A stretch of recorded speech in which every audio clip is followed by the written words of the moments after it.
Hello and welcome to the program. I am Adeshewa Josh.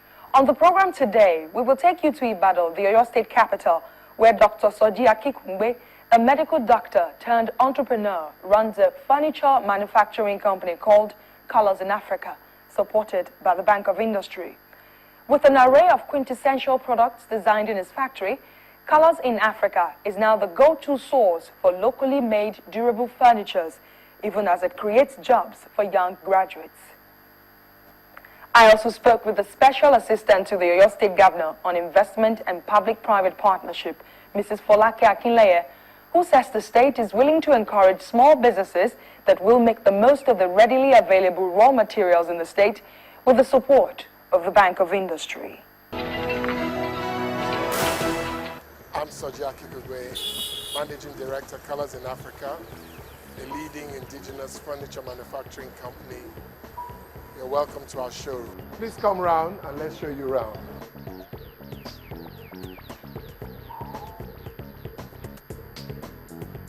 Colors in Africa, an indigenous furniture making company supported by the Bank of Industry, was inspired by the challenges of shipping furniture into the country, the managing director tells me. Soji Akikungbe, a medical doctor turned entrepreneur, wanted to bridge that gap by introducing locally made furniture that matches international quality. It was quite African inspired, and I opened my first shop probably about 15 years ago. That was in Apapa. That grew and grew and grew and grew up to the point about 5 years ago when I then set up the factory that we have just visited in Ibadan. But the journey wasn't an easy ride. It was hard to keep up with the demands, and the business needed a life-saving partner. We finally got a loan from Bank of Industry about 2 years ago, which was used to part refinance and to part fund some new machinery for our business, which helped to be able to use up some of our underutilized capacity because we had skill, but we didn't have equipment to mop up that capacity. So challenges have been building up skill, the right kind of finance, and support from the Nigerian market.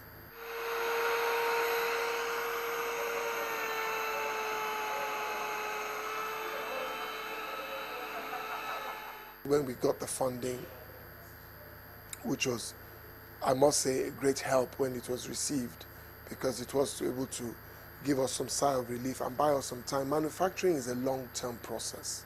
It's not a destination, it's a journey. Bank of Industry is much more confident of our commitment to building industry, because that's what they also want to do. They want to be seen to be building viable industry in Nigeria. I know, of course, there are always risks. There would be some businesses that, even with the best of intentions, are not able to survive, but that still doesn't mean that one will still not be able to take calculated risks. But definitely, I would say that the support has been more significant and more robust.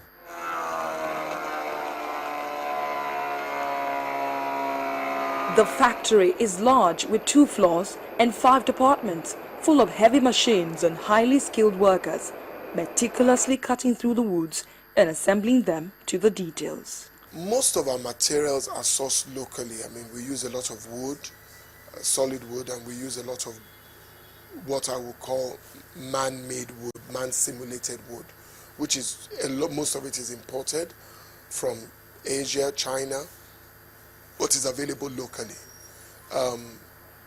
Some of our equipment has to be brought in. Some of our consumables have to be brought in. But I would say that, by and large, 80% of what we use is sourced locally. 2 welders, right?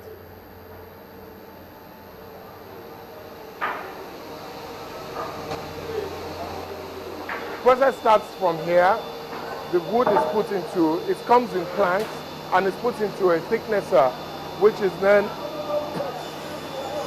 planes it to a certain thickness for whatever item is meant to be made. If it's meant to be a chair leg or a table part. So it goes through the machine.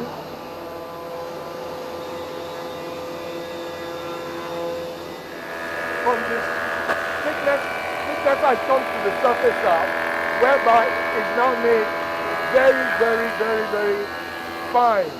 So the thickness only brings it to a certain level of thickness, whilst the surfacer will make it as smooth as possible. So this is a smoother.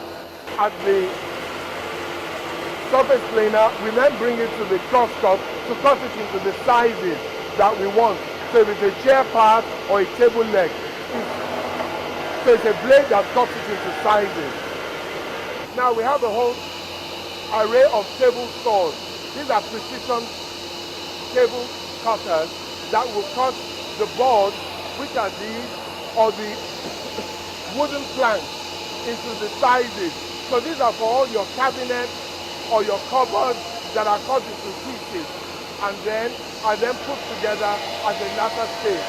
So the architect will draw and give a cutting plan and give it to the operators, who will now take the board and decide the best way to cut the board so that we get the best use out of each board. After cutting into desired shape, thickness and sizes, the next stage is assembling. Here we have two carpenters who have all the various cut pieces of wood and are now assembling it. Now this is an assembly table.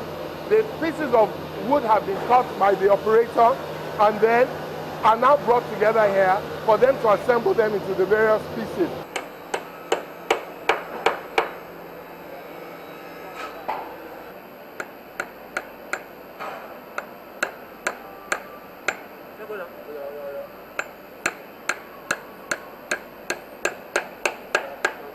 Up next is the framing department, where all the frames for the upholstery are designed. This is our main framing department for all the chair frames, for all the sofas. Now all the items here will ultimately be upholstered. So the items, they have templates which are all on the wall. They bring the templates out, they bring the panels, the planks of wood, and then they cut them out like a jigsaw and then assemble it into the chair frames, which eventually goes upstairs for the upholstery. We then come along. Here, this is the main assembly area of our factory. This is where all the items made out of man-made wood, veneer. A lot of furniture now today is made out of semi-processed wood, which is called medium density fiber. So we then have here, all the items have been cut on the table saws there, and then you then come here and then they assemble them here. And what happens is that because the items have been pre-cut to various dimensions, the items are all the same. As you can see here, we have a whole line of small shelving cabinets which literally all look the same. There's a gentleman here who is still assembling one as we go along. More assembly takes on, as we can see here. And once the items are finished, we now take them to the spraying department. The attention to the details and a high level of concentration is needed as these workers work the details into the design.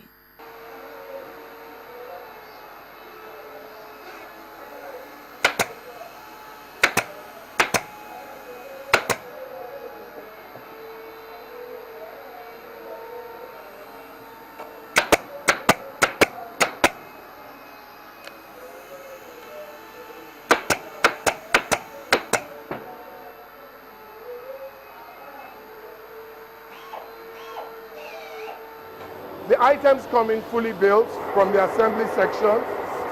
First of all, they are prepped up where they are sanded down. They use various thicknesses of sandpaper. If to get a smoother finish, you have to use a very fine sandpaper. So they start using a very coarse one, and the various stages, they use softer ones until they ultimately get the finish that they want. If the item isn't well sanded properly, what happens is that when they spray, you will not get an even finish, which is what is needed to make furniture looking good. Spraying the wood comes next. This is our drying room. The items, after they've been sprayed, are brought here for drying so that once they're dried, then they're now ready to be taken either for upholstery or the last bit of finishing, doors to be attached, screws and everything to be put in place, wrapped and ready to be shipped to the customer.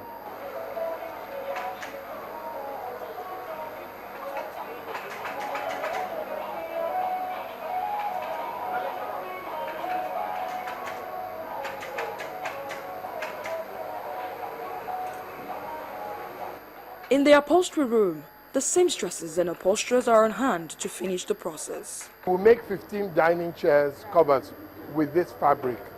The chairs are about ready, so you have got to hurry up to finish them so we can meet up with the delivery. The finished products are then paper padded like this and ready to be shipped out to various locations.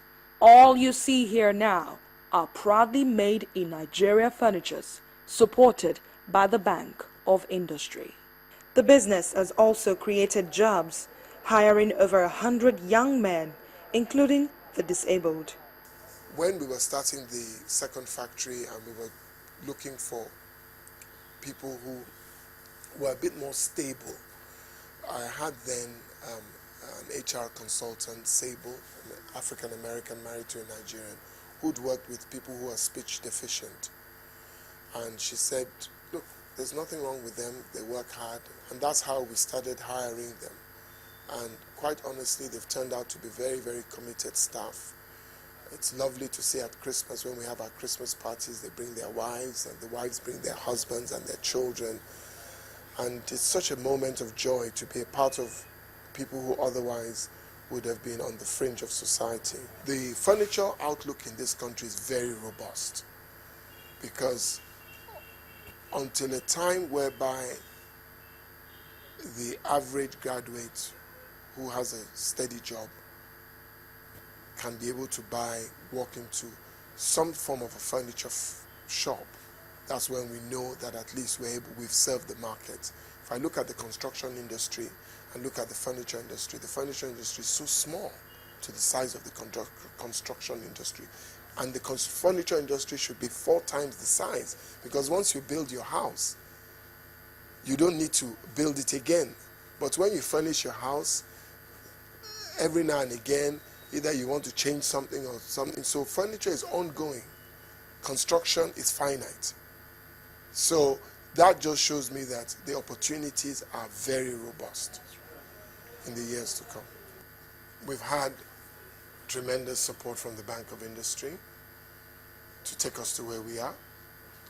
We see the opportunities very robust in this industry, and we know that with continuous support from the Bank of Industry, we will be able to fulfill the dreams in the coming years.